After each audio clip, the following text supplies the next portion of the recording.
نگو خانومم با اون آرومم، نگو که من خیلی داغونم.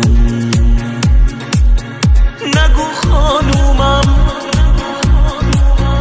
با اون آرومم، نگو که من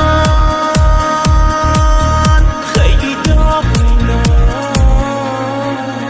چشم خون و گلوم بغضه، چرا؟ چون عاشقت بودم. چرا؟ چون زندگی ساختم به دنیا خاطره بودم. کجاست اون حس آرومت، اون حرفای پر عشقت؟ میفهمم حس و حالت رو با اون دردای تو چشمت، ولی حالا که دستاتو تو دست دیگری دیدم، حالا که عشق پاکت رو تو قلب دیگری دیدم، نمیتونم نمیمونم اگرچه از ته قلبم هنوزم یاد تو بودم. میده تسکین این دردم. تو که گفتی نمیری، پس چرا عاشق ترم کردی؟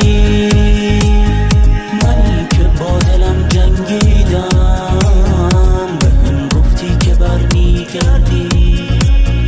تو اون روزای رویایی، پس چرا ترکم نمی کردی؟